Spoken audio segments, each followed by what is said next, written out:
来我家老房子这点，过点韭菜会去煮米线吃，有好久都没有煮米线吃了，真的超级想吃。再吃一锅小白菜来当配菜。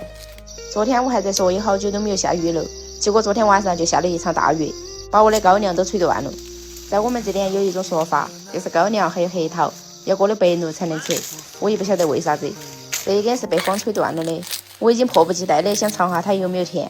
高粱它是分品种的，有甜的有不甜的，我这种是甜的，我们方言是叫甜水高粱，你们是叫啥子呢？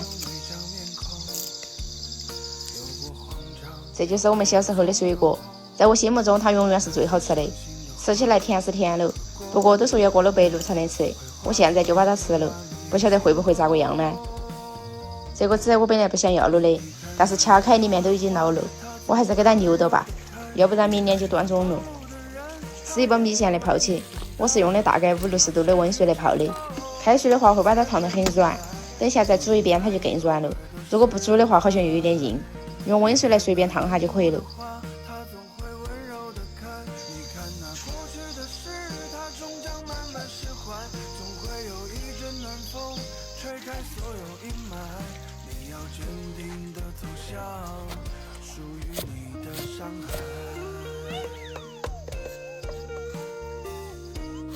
吃点小米辣的煮米线，我是一个很喜欢吃辣的人，没有辣椒怎么行呢？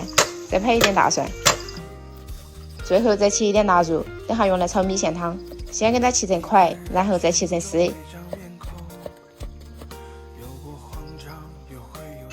食材都准备好就可以开始炒了，先把腊肉倒下去煸炒出油。腊肉炒像这种样子就可以了，太干了也不好。再放一点酸菜，酸菜是我临时想起的。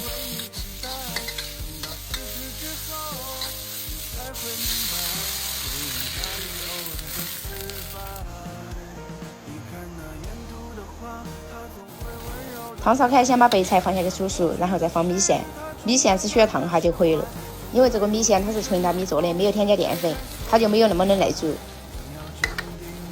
最后再把韭菜放进去，烫熟就可以吃了。这个米线有2/3的都是配菜。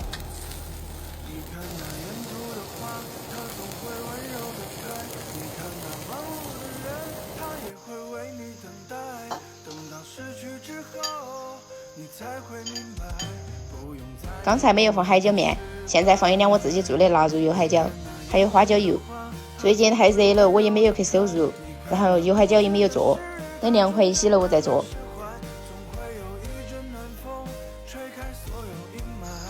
废话就不多说了，直接开吃。可惜你不是云南人，你不晓得我们有多喜欢吃米线。今天这碗米线8成是吃不完的，实在是煮得太多了。好了，今天的视频就分享到这点喽。